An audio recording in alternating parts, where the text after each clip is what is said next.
This project is part 3 of my bathroom renovation because sometimes one idea just snowballs into another and another.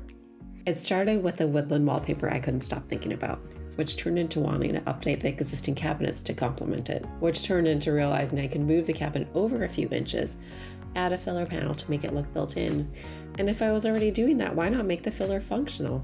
I'd actually seen the Rev-A-Shelf wall filler pullout somewhere before, and it just surfaced when I needed it. That's how design memory works. You file something away, and then one day the right problem shows up. I live in a condo with my husband and 2 kids, so storage is not a luxury here. It's a genuine constraint.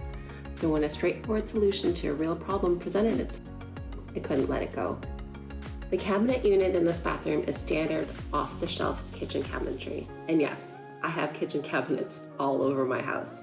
The actual kitchen is probably the only place that I've never installed them. Just because something is designed for the kitchen doesn't mean it has to live there. After the wallpaper went in, I added reeded cabinet doors. And I knew I'd need filler panels to make the whole unit read as built-in. That's when I remembered the Rev-A-Shelf. Why close off that space with a blank panel when I could actually do something? Rev-A-Shelf makes what's called a wall filler pullout, a narrow vertical pullout unit designed specifically for these in-between spaces. Because I was already working with standard kitchen cabinet dimensions, sizing aligned almost perfectly. What sold me beyond the fit was the quality. Maple construction, ball bearing slides, adjustable shelving. When it came out of the box, it felt like cabinetry. Substantial, smooth, the kind of thing that holds up to daily use.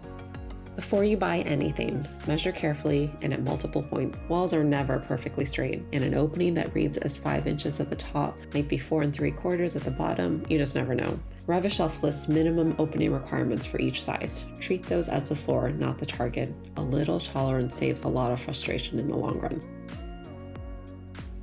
The unit arrived pre-assembled.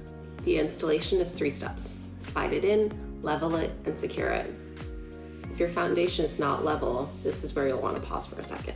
If the base isn't level, the pullout won't glide properly, and over time, the whole unit may fail. Take the extra time to make sure your base is level. Use wood shims if you need to. Once it's level, drill pilot holes before screws every time. It prevents splitting and helps the screw enter cleanly. One quick thing I want to touch on. The cabinets I'm using are actually 2 separate wall units stacked on top of each other. So by design, they didn't have a built-in base. No toe kick, nothing that made them read as a floor cabinet. In my first iteration, I just set them directly on the tile. It worked, but it was subpar. It looked exactly like what it was, a cabinet sitting on the floor. So I built a base, really simple construction with a 2x4, essentially a low platform that the cabinet sit on top of. Once it was in, the whole unit read as a single built-in piece. It's one of those changes that seems almost too simple to matter and then completely changes the room. Now you could have this custom made for you, or you could try to make your own with MDF panels and trim. I try to think about it the way a finished carpenter would. How do you make this disappear into the millwork? How do I make it look like it was always there? I measured the profile of the existing cabinet doors and found MDF trim pieces at Lowe's that matched almost exactly. A baseboard molding for the foundation, a square screen molding to frame it out. To cut the MDF, I used a circular saw, but a hand saw and miter box worked just as well. Attach with wood glue, wipe excess before it dries, then sand, prime, and paint. Primer matters here. I used Benjamin Moore Fresh Start, then finished with Benjamin Moore Advance in the same color as the cabinet doors. Advance has a long dry time between coats, so plan for that, but it cures very hard, which is exactly what you want on something that gets touched every single day. Once it's dry, attach it to the unit with small screws. Closed, it reads as filler trim, just another detail in the millwork. Open, it holds the backstock, sunscreen, deodorant, toothpaste, extra soap, the things that need a home but don't need to be seen. And because everything is visible, when you pull it out, restocking is almost automatic. You see what's running low, you just know. The quiet functionality, nothing sitting out, nothing competing for attention is honestly the thing I find most satisfying about this kind of project. Room just works.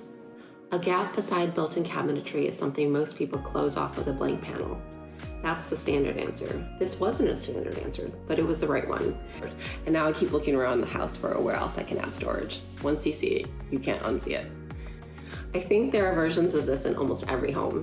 Spaces we look past because the answer isn't obvious or because a problem feels too small to bother with. A narrow wall, a dead corner, that stretches space that's too tight for furniture. Those are exactly the spaces where one thoughtful decision does the most visible work. Just a moment of, wait, what else could this be? If you want to follow along as this bathroom and this house keeps evolving, please subscribe. I'm figuring it out in real time and I'll share everything. And remember, the gap between what you want and what you think you can do is often smaller than it may seem. Thanks for watching.